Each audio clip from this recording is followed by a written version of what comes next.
Good afternoon. Welcome to Gambling with an Edge. I'm Bob Dancer. And I'm Richard Munchkin.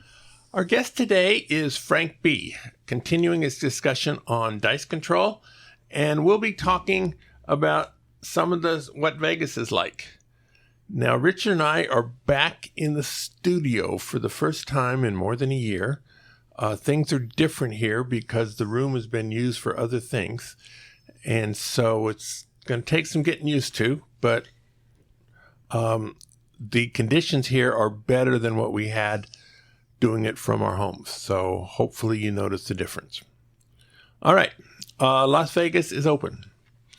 There's signs on most doors saying you have to wear a mask if you haven't been vaccinated, but you don't have to if you do, and they're not checking your cards. And so the bottom line is maybe 25% of the people are wearing masks and the other 75 aren't, which is a whole lot more non-mask mayors than people who are actually vaccinated. So, Frank, have you been out checking out things? What have been your experiences recently? Okay. First of all, nice to be live and in person for the first time in a real long time. Get to sit across the table from someone.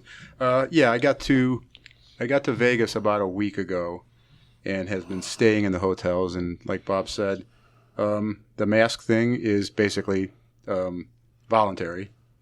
And I put the number more, at least at the places I was at, more like 50-50. There's still lots of people walking around with masks, especially those that are with families and stuff. They see the whole family wearing them. But I tell you what, it's still an odd feeling. Like when you leave the room, you know how you used to leave the room, and if you forgot, be halfway down the hall, I forgot the mask. It's kind of weird to be walking down the hall into the elevator and you have no mask. It's still getting used to it. But yeah, I guess it's just nice to be back in the casinos. As far as the condition of things in the casinos, a lot's changed there. All the plexiglass is down, not all of it. I've seen a few. Like I've seen some craps tables, by the way, with dividers to more facilitate spacing, distancing one from the next, I guess. But some of them are still up, and I still see some plexiglass on some machines at some places. So it's not completely down, but a lot of bars, when if you want to go sit at the bar and play, still some of those are not open, including especially like at restaurants. Like you go into some of the nicer restaurants, and sometimes it's nice to sit at the bar and eat, especially if you're alone. And no bar seating at a number of places. So, we're not back to normal with all that stuff yet, but, I guess they're heading in that direction. Okay. My experience is, it's like I've been vaccinated, and yet I still wear a mask in the casinos. So I'm guessing that a lot of the people who do wear masks have indeed been vaccinated. Right. And I think there's a correlation there, right? That the people who don't believe in being vaccinated are the same people who don't believe in wearing a mask. So, right. Yes. Or many of them anyway. Yep. So there's an inverse correlation about the people who should be wearing a mask and the people who are wearing a mask. All right. Now, you were mentioning before we got on the air about Caesars Las Vegas, the now El Dorado. What did you find out there? Now El Dorado. Okay. Well, as one of the properties that I lean heavily on for when I travel, it definitely pays to be Diamond or above, or 7 stars if you can get it. They have really reduced the value of, especially Diamond. Across the board, just about everything that they could cut that has to do with like giving something a little extra, or basically spending additional money on those players, have been cut out. A lot of people have heard about the fact that diamond lounges are now a thing of the past. What was it called now? Laurel Lounge? Laurel. Yeah. Those are gone in Nevada, definitely in southern Nevada. I don't know about northern Nevada. I'll be heading up there next week and give a look, but they just did away with that entirely. I don't know how that affects other states. And all the other additional perks that used to come with being Diamond, most of them have gone by the wayside. There's no more 2 show tickets a month. There are no more diamond check-ins, at least at the moment. Diamond check-in area. They have to devote extra people to do that. They're not up to doing that. In fact, I've checked in, and there wasn't even a diamond check-in line, so you had to get in line with everybody else. And so, the value of it is Would that have been true for 7-star people too? Yeah. Yeah, there was no dedicated line for anybody of a higher tier card. It was everybody get in line, and that was it. This was at the Rio. I don't know how it is I haven't stayed at the other places yet. But yeah, that's taken a hit, and I hear it's the similar stuff like at MGM and other properties where they tier the card. A lot of the good stuff has been cut out from those cards. All right, let's get back to dice. A few weeks ago, we were on the show. Oh wait, we also wanted to talk about this new policy with the change, cashing out slot tickets. Yeah, really annoying and really gives you a clear picture of what the casino's intention of doing if they can get away with it. During COVID, there was this supposed coin shortage, right? Mm-hmm. And, I believe there was a coin shortage. Okay. Well, and then they were asking you where in the past there would be machines in the casino where if you tried to give them coins, they charged you a premium. They were going to take their cut out of it. Yeah, then it turned into, bring your coins in. No problem. We need them. But the vast majority of casinos are back to just giving you your change through the ticket cashing machines. But a couple properties have not. And MGM is the biggest offender. They encourage you to cash out at the kiosks. And when you do, let's say you cash out $50.40. You're going to get your $50, and then the 40 cents is, before you get, let's step back once. Before you even get your $50 and maybe 40 cents, the machine will ask you, would you like to donate your money, like all of it, to these various charities that we sponsor? And then it'll show you how much was donated either during the last day or in the last hour to the various ones. And it says, and there you have two choices. So now instead of just getting your money, you have to make a choice. And if you mess this up, like there's two things to hit. One is, yes, I'd like to donate. And another is, no, give me my money. If you somehow hit the wrong button, there's a disclaimer that if you do that, you are not getting, sorry, nothing we can do about it. You just donated it. And it's just not right that you have to navigate that. Like if you're not paying attention, you're talking to your friend, you hit the wrong button. Boom, where did my money go? Oh, it went to the MGM Toys for Tots charity or something, And so that's hurdle number one. And then the second is that when you get your $50.40 and say I want that, you only get $50. The remaining change comes in the form of a voucher, which you have to then trot over to the cage to get your change. But most people, I don't know about most people, a lot of people don't do that. They either leave it laying there or they put it in their pocket and never to be redeemed again. And, I think that they're counting on you doing that. And I think it's adding a significant amount to their bottom line. I mean, it doesn't sound like a lot, 40 cents here, 50 cents there, 80 cents there, but all day long, that the machine is kicking those out, and a good percentage of people are not redeeming them. They make they're very careful to send guys around periodically. When I mean periodically, like every 15 minutes to round the machines to clean up the loose ones. They don't want them laying around so that somebody gathers them up and goes in, because that was a big thing early on. Guys, look at this. Just gather them up and I can make, whatever. 3 cents here, 14 cents or 97 there. cents. There's guys that, remember silver mining? This is... Yeah, there are guys who vulture 5 cent Ultimate X. So, right. Yeah, I'm sure this would be a Why wouldn't they pick 60 them. cents off the ground? 20 times a day. So anyway, it's just real annoying that you have to, go jump through all these hoops just to get all your money from them when I don't think it's necessary. So, beware of that and be vigilant. Cash out all your change. Make them pay you at the cage. That'll teach them. Yeah, right.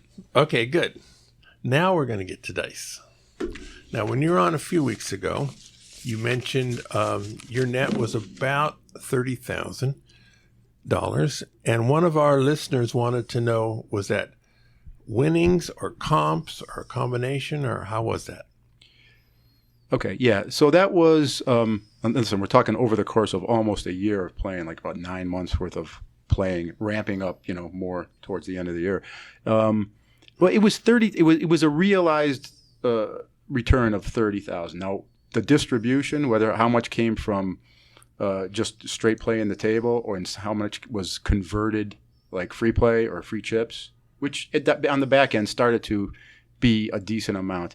But about at least 2/3 of it was just winning at the table. But it was cash value, not meals and right. hotel rooms and things like that. One of the things I wanted to ask last time that I forgot was how many hours of practice I'm sure you logged them, right? Like, how many hours of practice did you actually put in before you went out and started playing? Before we start playing for real. Well, what we started doing is we would go out and experiment, and definitely we were out scouting tables relatively early on. So how much practice before start risking like reasonable money? We definitely had a good 5-figure sample size on the throws. I think it was right about there. That probably was about. So if you divide it, if it's 200 throws an hour and 10,000 throws, so that's 5, maybe 50 hours of throwing. Oh, so much less than what I was expecting. Well, I mean, At the start. Just to get out there and say, okay, we're going to, stand stick left and do this and see how this goes. And you figure all these things out. Hey, I need you down at the other end to block because some people are real sloppy about the way they put their chips, and they're going to stand right where you're throwing and put all their chips, including the odds bets, right where you want to throw the dice. So we would put a guy down there most times, and he would make sure that was a clear area. Things like that you had to figure out, and just generally scouting the tables. So when we got out there with, probably about the second month you're out there throwing. But you kept practicing as you were playing. Yeah. Practicing was early in the day, and the playing out in the casino was later in the day and in the early evening. And how much did your results deteriorate during, let's say, a 2-hour play? Would it be as good at the end of 2 hours as it was at the start? Yeah, well, that was all part of the learning process, is that things don't go as smoothly and efficiently in the casino. Just like when you play blackjack on your kitchen table when you're learning. Oh, well, look at this. Let me hands an hour. I can kick out. There's no distractions. I can bet whatever I want. And all that starts to deteriorate, as you say, when you get in there. Sometimes you get at a table and you got to wait for the dice to come around. That's a big bummer. That's a huge time eater. And so we had to address that. How do we get around that? Sometimes you got a stick man that's not too cooperative, He's like he sits like this while you're throwing, and you're standing right next to him, or he's got the stick in the way, or something weird that is hindering your ability to throw that doesn't exist when you're at home and there's not even a stick guy standing there. So, all these things we had to figure out. But, as we were more motivated to play, in other words, we're playing for bigger money, we figured these things out, how to get tables to ourselves, how to get their limits raised, and, how to deal with the help, which is basically all you got to do is tip them and they cooperate. Now, did you pay for lessons or go to seminars, or did you teach yourself? Okay. So that was a question last time that we asked, and we kind of veered off, and I never really fully answered it, and I think it deserves a good answer. Okay. I absolutely paid to go to 3 or maybe 4 different guys, groups, entities that had been doing this for years. I wanted to see if they knew anything that we were missing. And also... You were already quite experienced when you went to these. Somewhat. Not the first one, not so much. Okay, it was a local guy. I believe that guy's name was Bo Parker. That was the first guy I went to. And I wasn't all that experienced. We were just learning. This was all very foreign. So I eventually went to 3 or 4 of those types. And in addition, we had one of the guys, the TV guy, the Dominator, come to the dice house for a lesson. Now, I wasn't in... You had to pay that dude a decent amount, and I wasn't up to pay. We were at the point now where I was sure that I was not going to pay this guy because I was sure he was full of crap. And but the other guys wanted him, so they paid for him, and I said, fine, you come over. And so in total, I think it was 5 different guys or things that either I or my partners paid for. And I'll tell you, the first time you walk into one of these places, that are holding one of these seminars. I would imagine that's what it's like to walk into a place like a flat Earth meeting. You know, the delusion is just so high, and they are just so ready to believe everything that these guys are telling. They want it to be true. You know, so right away you just get this weird vibe as, you know, these are the fringe people. These guys are kind of kooky, you know. But approach it with an open mind. See if there's anything there to learn. And in addition, by the time I went to the second guy, I had it in the back of my mind that if this didn't work out, I was going to write about it, either in articles or a book.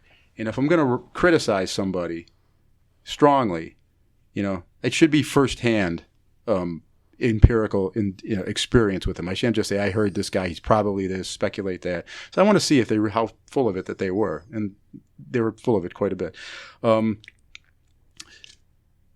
When you got in there, right away, what they would do is they would give you like a brief synopsis, like 10-minute explanation, and then they'd get the people shooting and rotating in, and you could see right away, you know, how delusional these people were, but they're believing the instructor. He's telling them, okay, this is what you got to do, and what we're trying to make happen here, what we're trying to accomplish is, you know, you're going to make these numbers, say 8s and 10s or whatever.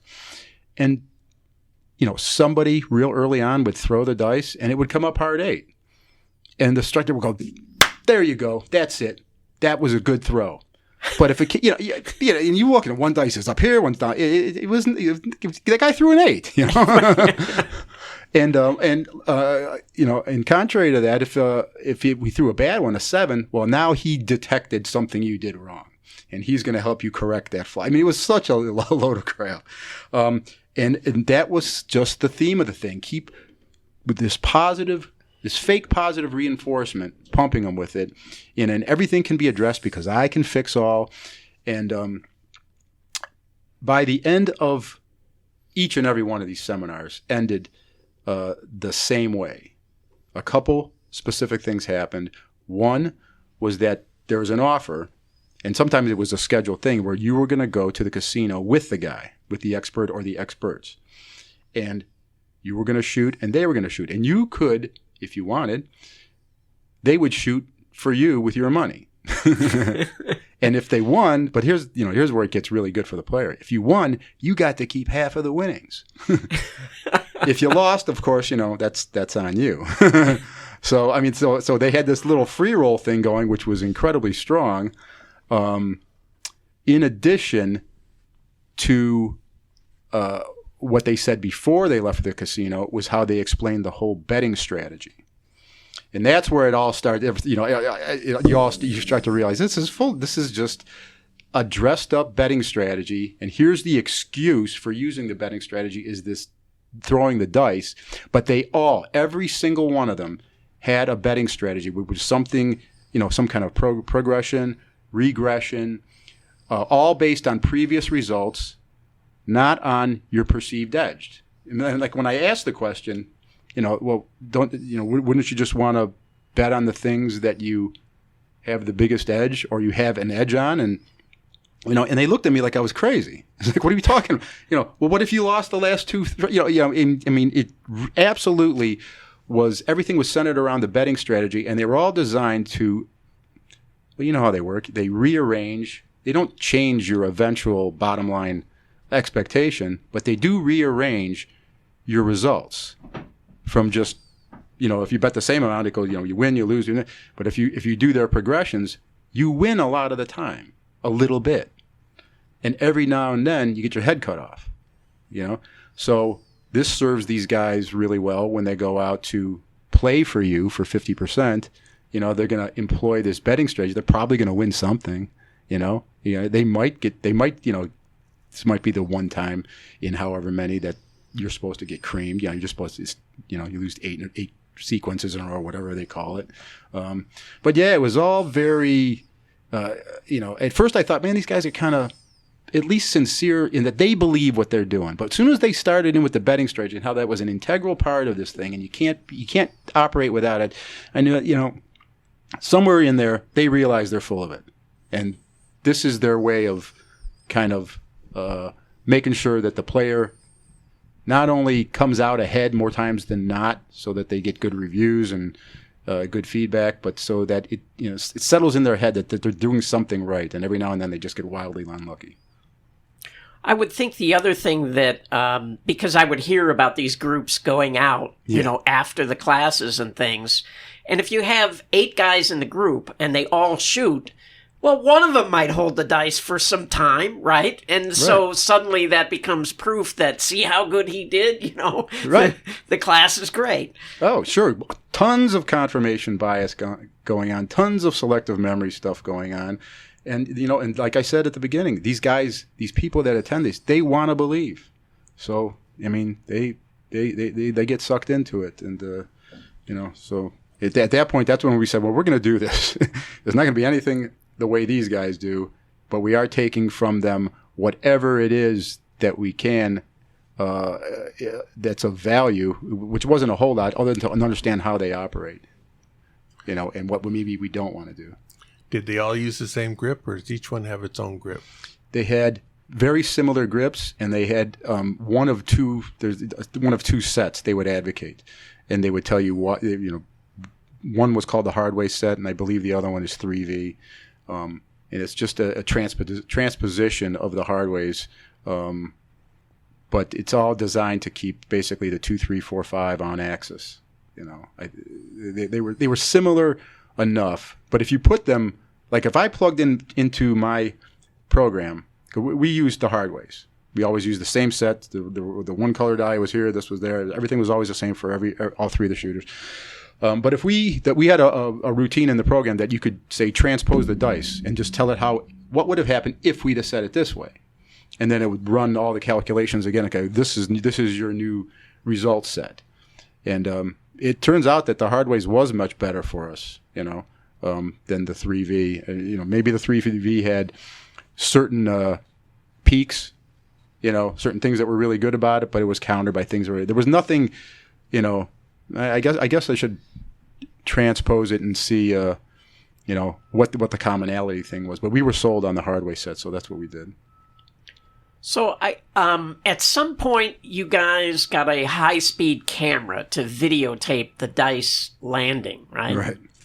And what happened then? I mean, Wong mentioned that was sort of what convinced him he had been wrong all along, that he had no edge. Right. Okay. So we first saw video that someone else shot, and we were already a couple months into this and had a decent sample size. So we saw this video and we go, wow, look at that. That looks pretty depressing, You look at it and it just is just chaos once they strike the table. And we're going, okay. Now, had we seen this on the onset before we started, I probably would have just, I'm almost certain that all of us would have said, this is not worth pursuing. Look at that, But that wasn't the case. The video that you were seeing, was this supposedly a good shooter that had an edge? Or was it a random That I don't player? know. I think it was somebody who was attempting to do it. I don't know how good they were, but it was somebody attempting to throw the dice, get them down there in a synchronized manner, and then look what happens. They just go crazy. But some tables don't bounce as high as other tables. That's true. And did you have any idea when you saw this video whether this was a bouncy table? And I would expect this to be on a bouncy table, but if it was on a non-bouncy table, do you know? I don't know what that one was. All I know is we tried to videotape ours, but our cameras, we didn't have as high quality a camera as they had that could slow it down to that degree. And so mostly what we were looking at was that one, and then we ended up getting other ones from other people. Other people start shooting their dice, the videos of their dice, and you would look at it and you go, wow. And like I said, had we seen this at the beginning, we probably wouldn't even have gotten involved. But we didn't see it at the beginning. We saw it, 5 figures worth of rolls in with a sample size that suggested something was going on. So what do? You say, wait, okay, on one hand, I'm using my eyes to observe this, and I'm using my brain to process this information. How capable? I mean, it's not exactly a camera and a computer dissecting this thing. It's just, with the naked. It's with the naked eye, and and I've read some of the articles written by respected gambling guys that say this is, it's a stupid endeavor. You can't do it. You just take a look at it. I do believe I learned something during this process. That there's a whole lot of there's quite a bit of human arrogance there to think, well, I could just tell by looking at it that it's not possible. I mean, great to give human hubris. It's like, wow, man, if I can't figure it out, it must not be possible. And usually, like I said, using your brain, processing to process all this information, it's just not up to the task. So, also the numbers don't lie. Right? So if you had 10,000 rolls and it identified that you had an edge, then... Right. In this confined, restricted, and pristine environment, it appears that something's going on here. So we're like, what do we do? That looks like a mess on one hand, but the data says that there's something going on. So we did continue, But it was depressing to see, because I was hoping to see something a little bit different than that. It's like, oh, see, look how they you can tell they're standing, and I couldn't deconstruct it with just my eyes. And you were never able to photograph your own or your little team's rolls. Yes, but it wasn't slow enough to actually even look at it the way we were looking at these other ones that had these really good cameras evidently, and were slowing it way down. Yeah.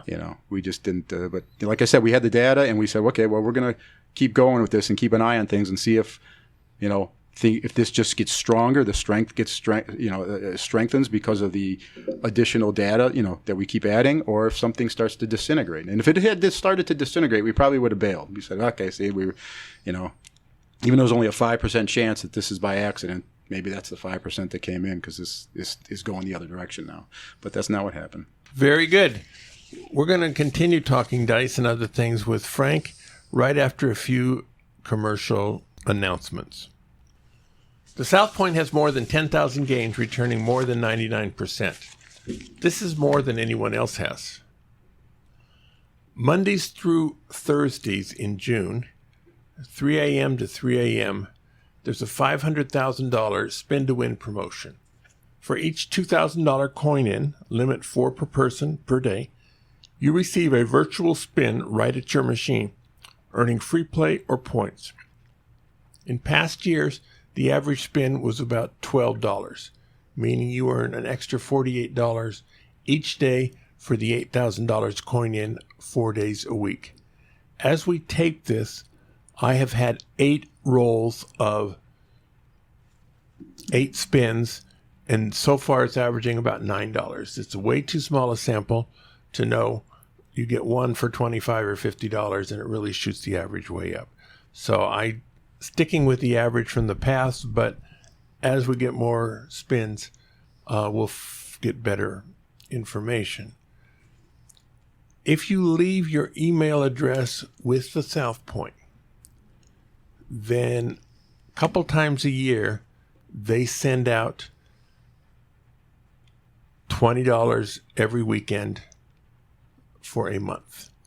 So if you're ever in town on a weekend, you can pick that up if that's a particular month.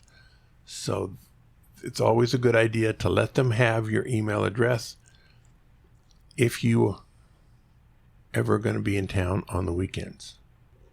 Hey guys, this is Colin from BlackjackApprenticeship.com, and if you're serious about card counting, I'd encourage you to check out the Blackjack Apprenticeship membership. It has the training tools you'll need to beat the game, like our comprehensive video course and our training suite, so you can learn each skill and virtually test yourself before ever stepping foot in a casino.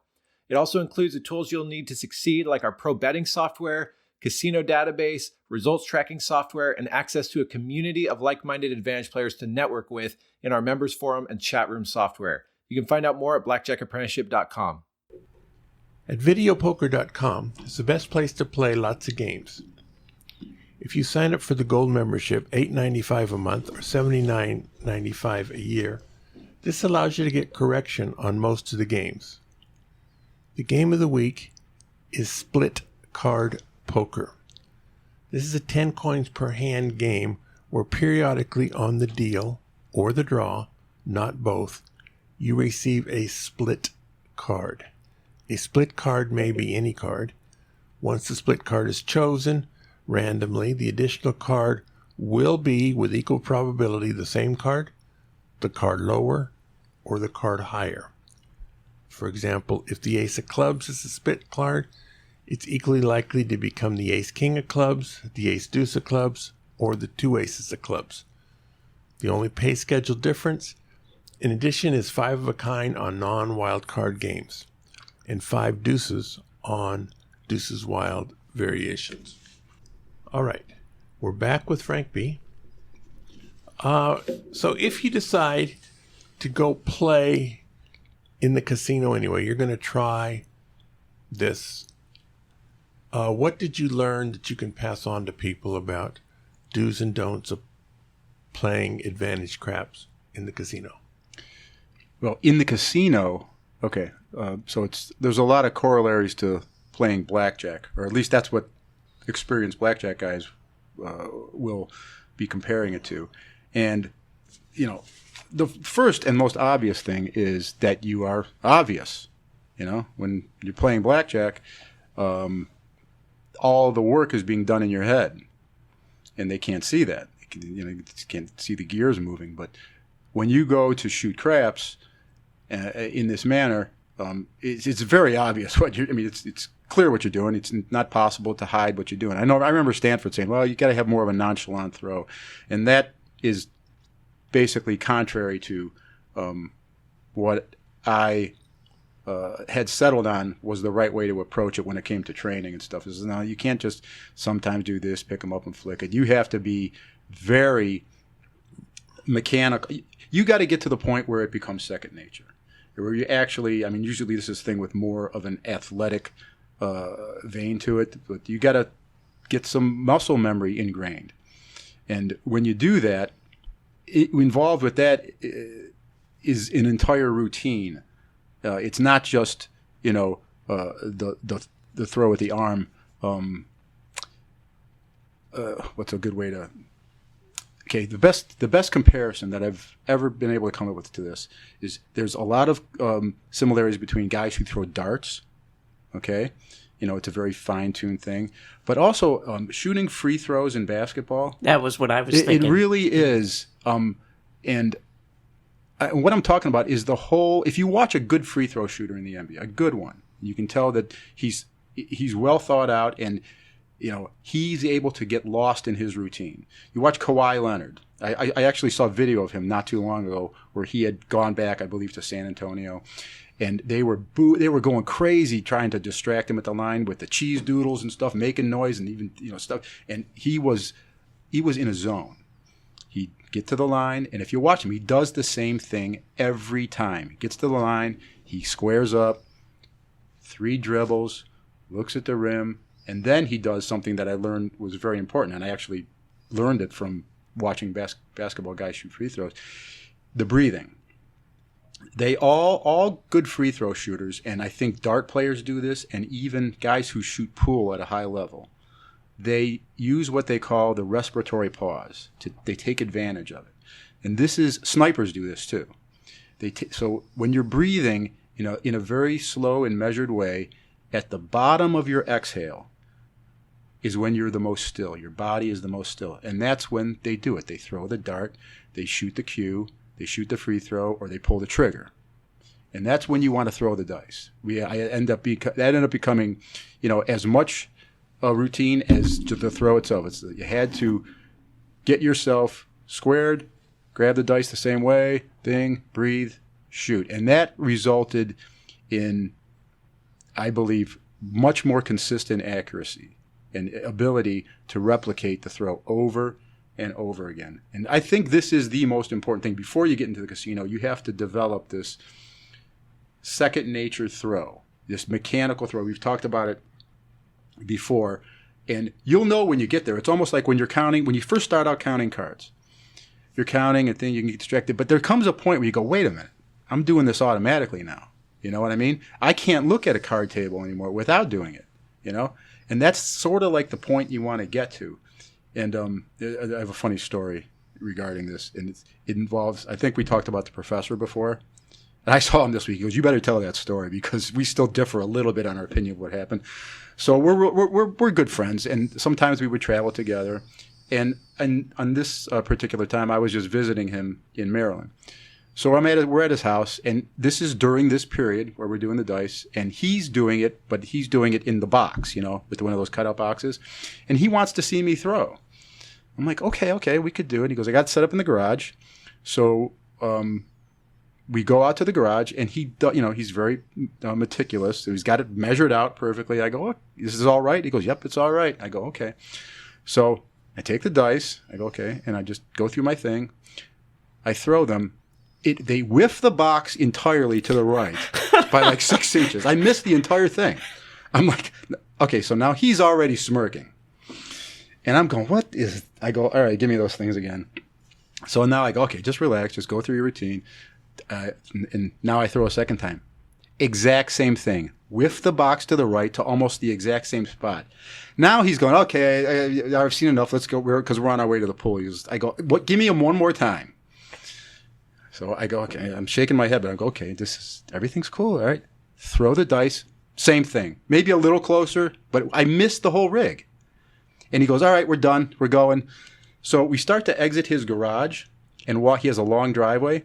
I go, Steve, not for nothing, but your driveway has a pretty significant slope to it? He goes, yeah. I go, and it leads into the garage, which also has a slope? He goes, yeah, so? I go, well, imagine that at home I had a dice throwing contraption and I set it on the table and I lined it up and calibrated so it would make the throw that I want. And then I picked that thing up and brought it into your garage and set it down on your slanted floor. You see how it's slanted? Where would the dice go? And he's like, oh, yeah, okay. So now you're the Terminator. You can't. But that is what I mean by muscle memory and things. I wasn't doing anything other than going through my routine, and I couldn't hit the box because I'm standing at I'm standing on an angle. Yeah. And it makes perfect sense. That is exactly what would happen if you brought a device and set it there. It would go off to the right. So, that's the level that you want to get yourself to. It's just an example of what happens when you develop this muscle memory. That's I think where you want to get yourself before you start going into the casino, and then you have to comply with all the criteria that you've established in your house. You have to stand where you stand, the same length table, all that stuff, and then everything should fall into place. Now, I know guys who think I'm way too rigid with this stuff. So you should be able to, if you can't get your spot, you should be able to move back one. I'm like, I can't. My dice are going to come up short every time. So I would say if you train properly, it'd be a positive, but a lot of guys looked at it as a big negative. Oh, so you can only you can only throw from this certain spot on this certain length table, and that's it, And that was a turnoff for a lot of guys too. I've heard people talking about putting a dime on the table, being able to hit a dime with the, every time with we had different practice things. Remember the old slot cups that were about this tall? I'm holding my hands up about 8 inches. We would set that at the proper spot on the table because this also allowed you to work on the arc, which was a real important aspect of the thing. You didn't want to throw a line drive. You wanted to have this sort of arky, ploppy kind of throw that sort of, just feels like it sort of fell off a table by the time it gets down there. It was real difficult to do. But that we trained with that. Things like that, similar to what you're saying. I saw guys with other different contraptions too to throw. Like you get a little hurdle that I got to get over. So yeah, there was a lot of that kind of stuff going on where you were. I'll tell you what. We had a guy come into the house once, and he had the best throw that. Trajectory wise, I go, wow, man, that's exactly what I envisioned like pretty much a perfect throw looks like, the arc and I go, but how am I going to do that now? I'm so deep into this, and thank goodness that the dude did look a little goofy when he threw it. So he had this throw, but it was more wrist than. More than he had a floppy. I don't know how to say it. He looked a little flamboyant when he did it. Okay, and I'm going, well, if does that the way that you have to accomplish that, and you have to change your throw, which means you might have to start your whole data set over. You're going to definitely have to partition it right there and say, is this changing things dramatically? And if so do I really want to start over? In addition to. Do I really want to go into a casino throwing a dice like Liberace? I go, this is just too much.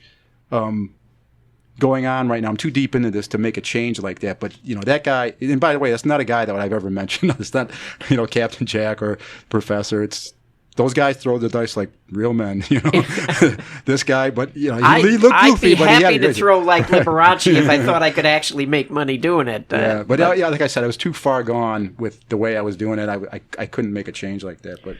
I kind of got you off topic. You were talking about how obvious it is to the casino what you're doing. So to get back to that, you it's obvious what you're doing, and not only that, you're going to end up gravitating to the same table over and over again, and so they will figure out what you're doing. Even if they don't. I mean, no, they will figure out what you're doing. But here's the thing. When you get backed up at blackjack, it's because they've done something.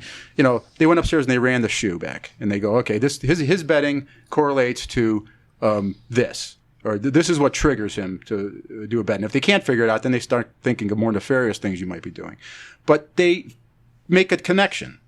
There is no connection. The only connection when you take a look at the guy, well, he looks pretty good. He looks like, he's lived in his basement for 6 months or something. But that's where it begins and ends. The only thing they have to go on is your results, which is what they end up doing. He's doing real good. Do we have to worry about this? And all the backoffs that I got occurred at places I was doing well. There were other places I would go to, they'd laugh at me. They were just giggling, You go, you establish a point, you'd 7 out. They go, okay, next shooter, and so until you start winning, right? Until then you start, suddenly, right? They forget all the losing you did. Yeah. But what I'm saying is, their countermeasures were based on nothing that they could establish as being true. They didn't understand what was going on. They hadn't figured it out. They just say, okay, he's doing this. He looks like he's practiced. And he's winning, and that's pretty much where it ended. The other thing you could do is that causes a problem is you interfere with the operation of the game. In other words, maybe you take too much time to throw the dice. Some guys took a real long time to throw the dice that I observed. Or, you always got to stand in your position. Some guys get interfered with by the guy in the stick. And if you're a pain in any way, then it's a problem. I've certainly heard, bosses say, you got to pick the dice up and throw them. Right. You can't spend a minute. Sit there. You look like one of those pitchers that they complain about that takes too long on the mound. Or like Mike Hargrove at the plate that, used to call him the human rain delay. He'd get up to the plate, but before he stepped in the box, he'd do this whole song and dance of, idiosyncratic motions that he had to do before every pitch. They called him the human rain delay. Well, another thing that I've talked about before in the air is bosses are superstitious, right? So in blackjack, it used to happen all the time where somebody's winning, they would say, change the way you shuffle the cards, or change the cards altogether, right? And in blackjack, it doesn't matter. But if you're playing another game... Well, it can matter if there's edge sorting or something. Yes, But if you're playing a game like dice or roulette, things they do that are just superstition can totally mess you up, right? They could change the dice and change the size of the dice, right? Yeah, I don't think they would change the dice, but they do mess with, give them different dice. And some people, I don't care what dice they give me, but some guys, that aren't, some of these seminar type guys, they would blow a gasket if you change the dice on them. Well, you're trying to mess me up. It's like, dude, it's a dice. Yeah, or if it bounced off the table, they want that same die back. All kinds of superstitious in roulette, stuff. they have different size balls, right? So if they change the ball, it can make a major difference. And there are different size dice, but maybe in a casino, they only keep one size. Right. House to house is you might find a difference house to house, but not within the same house. Right, but they can start doing things like telling you have to throw faster, both dice have to hit the wall, and Yeah, that's another big countermeasure. The big countermeasure is, when they get to the point where they threaten you with, listen, you have to hit the wall every time. If you miss the wall with either, just once, you're done. And that was probably the most common threat. Wait, you're done, or you're done shooting dice? No more dice throwing for you. If you don't hit the wall every time and you miss the wall, trust me, you missed it by accident. If you throw them down there and the dice just bounce funny or hit chips or something, they don't always hit the wall. And that applies to everybody, So it's inevitable that you were going to get told that you can't play if they put that, a requirement on you. So, and it was just little things. Sometimes a stick guy would screw with you. He'd leave How the would stick. a stick guy screw with you? Well, if you're standing left to him, like most of the right-handed shooters would stand, he might stand like with his hands like Superman, like his hands on hips, and he'd sort of be almost bumping into you to begin with, and you can't get squared up at the table. Or he might do something with the stick itself that's in the way. He would either lay it down or he'd hold it, like, so it's basically right where you're trying to throw it. He's got the stick right up in the air like that. Just all kinds of little nitty things that are easily remedied by tipping the dealers. So, yeah, I mean, the big thing is you can't hide what you're doing. And once you get backed off, you're not sneaking back in. It's like, there he is. Didn't I tell you last week you can't do this anymore? Well, also, pretty much don't all dice throwers look the same? I mean, dice controllers look the same? I mean, their throw is all basically the same, and they're all standing right next to... No, not all of them. You see a lot of guys, they like to stand at the very far end of the table and throw that longest distance because they feel it's straight, no contorting the body. There's philosophies about shooting from all different positions. My theory is, hey, shortest line, the least amount of distance traveled, and standing... Right, the least amount of energy on the dice when they land... Right. But what I said, like a lot of this stuff that comes out of these guys that are taught in lessons, a lot of it doesn't make any sense. Interesting that you chose basketball free throw shooting, because when Kawhi Leonard's at the free throw line, he can't disguise what he's doing either. No, but it's some people say that was supposed to be a good line. Sorry. Yeah, but some people do think, I mean, you get really, aren't you going a bit overboard with this stuff? But if we wanted to approach this in the most AP type way, which is to develop a basic strategy that we could apply. And if anybody else was going to enter the group, you say, listen, this is what we've figured out to this point, and this is how you do it. And in fact, part of the whole point of these 2 episodes would also apply to anybody new coming. This is what we've learned to this point. Don't make these mistakes. Okay, like don't go changing your throw after 5,000 throws. Figure out what you want to accomplish when you're there by gathering information or just getting it from a reliable source, and make sure that it makes sense and go from there. Because this is not a thing. Like you can obviously tell this is a super labor intensive endeavor. That's not for everybody. I mean, it's super time consuming. So you don't want to start out with bad habits that you have to correct, because those are difficult to correct. If you get them ingrained muscle memory wise, try to unlearn that. That's not an easy thing to do. So that's what we would have stressed to anybody that was entering the group. So did you, it sounds like you got pulled up pretty quickly in Vegas. Did you try going out into Middle America, and were they dumber about it and more tolerant? It's funny, the countermeasures that occurred in other locations, because you would say, well, this is probably something new to them. I remember being in, I get the places confused. It was either Costa Rica or it was one of the islands. And they real quickly insisted that I throw the dice underhand. They said, no, you got to throw them underhand. I said, okay.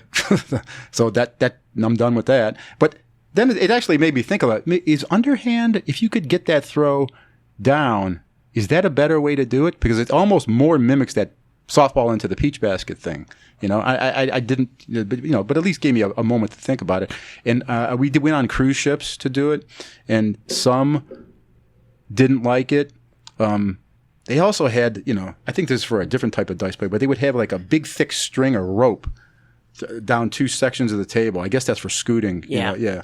But yeah, we tried some different locations with definitely mixed results and mixed reactions from the pit. But the thing with the underhand was the first time that we ever encountered someone to say they tried to actually tell you how to throw the dice. So, we tried it at other places, but it was 90% was Vegas. It was just so many options. Plus, we had located the handful of good tables that we wanted to concentrate on. All right, so we finished with our dice situation. I'm going to throw one question from another life of yours. Most years you come on and talk about prop bets on the Super Bowl. The most interesting prop bet right now around Las Vegas revolves around Tim Tebow, who hasn't played for years and now is trying to become a tight end for the Jaguars. So the prop bet is at stations is, will he score 2.5 or more touchdowns during the year? The early money is all on the no, the under 2.5. But a key part of it, which I don't think people are taking into consideration, is if he's not on the opening day roster, all bets are returned to you. So to me, it seems like if he makes the roster, he should be a favorite to go over 2.5. So to me, it seems 2.5, over 2.5 is a smarter bet. What do you think? So is his 2.5 touchdowns, is that just him to score them, or him to, could he throw a touchdown pass? Would that count? Don't know. Oh, well, that's a big deal. Is that for the whole season or Yes. for one game? It's got to be for the whole season. Yeah, it's got to be the whole season. Yeah, but if okay, so that would be one thing. I've heard briefly somebody saying that there was that type of bet out there. Listen, if it's passing touchdowns also, that certainly changes things, from the way you look at it. But, okay, so the intention is with Tebow, it seems, is they're going to make him a Taysom Hill type guy who's going to get in the game at a variety of positions, and you never know, is he going to throw the ball? Is he going to run the ball? Is he maybe going to catch the ball, just like Taysom Hill?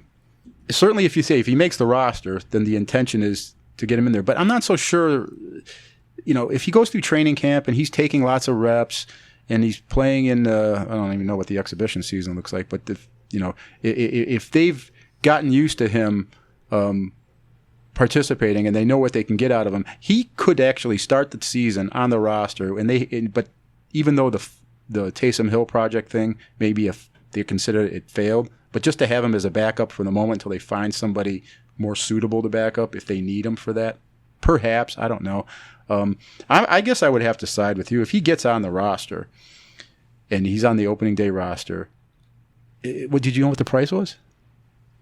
You get plus money going over? Yeah, because it's minus 165 if you take so you the get under. about plus 35 or something going over. Yeah, 2.5, huh? I think they expected people to bet yes on that, didn't they? Well, apparently there's equal number of bets on both sides, but the big bets are on. They're limiting the under to $2,000, and they're taking what? $2,000? Where is it? Circa? Stations. Oh, there's stations taking $2,000 on that prop. Yes. On the under. Apparently on the over, you can probably Well, there's take another more. prop I think you can win. I don't think you get $2,000 on there, but okay. Why would they take more than they take on a Super Bowl prop on that? Maybe because it's a future bet and they like to lock up the money. But okay, that's interesting. I'm going to go check that out. But I would tend to side with you that if he makes the roster, there's got to be some value there. But right there, during leading up to the days when they announce the roster, if it looks like he's making it, then you got to go make that bet. Because as soon as it's defined that he is part of the roster, it's going to get hit. Well, also, you make a really good point about you need to find out whether passing touchdowns count. Yeah. Because, that could easily happen, right? With Sure. some kind of option play or whatever. Sure. And, I mean, Taysom Hill throws touchdown passes, he runs, he catches, he does all three. yeah. All right. At the end of our show, we have a recommended section. Richard, what do you got for our listeners today? Oh, I got nothing. I'm listening to you guys today. Well, I recently saw a movie that's a little over 20 years old called Croupier. And the main character, Jack Manfred, is an aspiring writer going nowhere fast, takes a job in a casino, screws up his relationship, funny business is going on. It's interesting. Lots of things happen, and I enjoyed the movie. And since our audience likes casinos, I think you'll like it too. Is that Clive Owen? Is that the Yes. one? Yeah. I saw that. That's one of the last movies I've ever seen in a theater. I stopped going to the theater, so it's got to be 15, 20 years old. Yeah, a little older than that. It came out in 1998. Wow. So, Frank, do you have a recommended for us? Yeah, well, you had asked before we started if I had one, and I didn't. So I went into, we're at the LVA office right now, so I went in and talked to Anthony Curtis, and we have a bar that we went to over the course of the last week, and I think it's a pretty good deal. It's good enough that he put it in his top 10 now in the newsletter, and it's a place called Jake's. It is on Sahara and Eastern. It's a real old place. It's been there ever since I can remember. So it's like an old school type bar. The crowd in there is, is like a neighborhood saloon type thing. It's not high-end microbrewery or anything like that. But they have everything you would need in a Vegas bar. They have standard, I would say, video poker to play. They're very... Which means 97%. Yeah, basic. Right. And, a variety of things. Of course, half the people there play Keno, which is what these bar people play. And they have... they're okay with comping the drinks. They don't argue with you about what you order, so that's good. Some places these days, post-COVID, they really are tightening up when it comes to the drinks. They want to see not only how much you put in, but what you play. They've sort of caught on to the people that stick a 20 and play one coin and want to drink Cavassier. But this place is cool, and but what's attractive about it is they have a menu. The only food that they serve, other than this $12 steak special that I'm sure Curtis will write about, is this long list, a $2 menu. Everything is $2. They have the tacos, they have ravioli, they have some kind of sausage and bean. What else? A shrimp cocktail thing. It's a long list, and you'll certainly be able to find something on there. No matter what type of eater you are, what kind of restrictions you're on, but $2. So you order this, that. You order 3 things for $6, and you're it's a real good deal. And like I said, he's putting the place in general in the top 10 somewhere this month, based on not only the real good steak dinner they have, but this $2 everything else on the menu $2 thing. And it was a good time. We were able to watch a game there, which is usually objective when we go to these bars. Go have a drink, sit down, watch a game in peace instead of these sports books. So yeah, good spot. Jake's on Sahara and Eastern. Now, equally as good as for recommended is a non-recommended. Before the show started, you were telling us that you went to a place where the old El Dorado used to be in downtown Henderson. And this is a place you don't recommend. Can you say? Well, not so much. We were disappointed when we went there. Okay, so the El Dorado on Water Street in Henderson is now called The Pass. And it's owned by, I believe, Railroad Pass.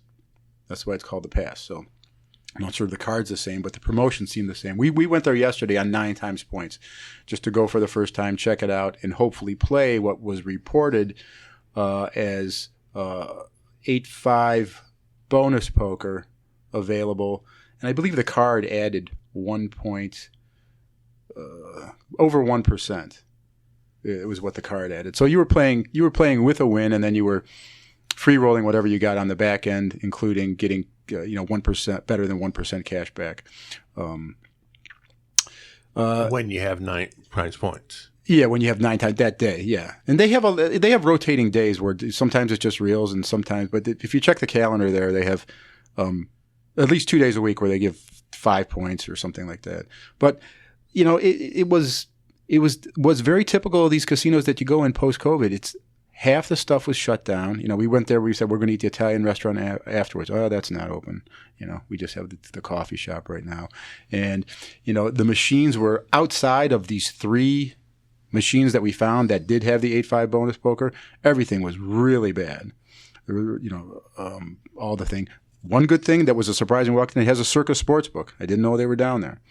And they stay open decent hours, so it does have a good sportsbook down there. But as much of a disappointment as it was, from what we expected going there, that downtown Water Street area, I hadn't been there in a few years. It's pretty nice now. I mean, it's got a lot of eateries and bars along the strip where it used to be just the Rainbow, the Emerald, whatever they call it, and El Dorado. Yeah. There's a lot more to do down there. There's at least 3 times as many decent places you can walk in and eat and drink, and some of them play video poker. They're doing entertainment stuff outdoors there, too. And it looks nicer, too. It looks like they spent money and they worked on it, and it's like a little, district-type place for downtown Henderson. It's a cool place to check out, just to go down to Water Street. I'm just saying, the pass was a disappointment to us based on what we were there to try to do.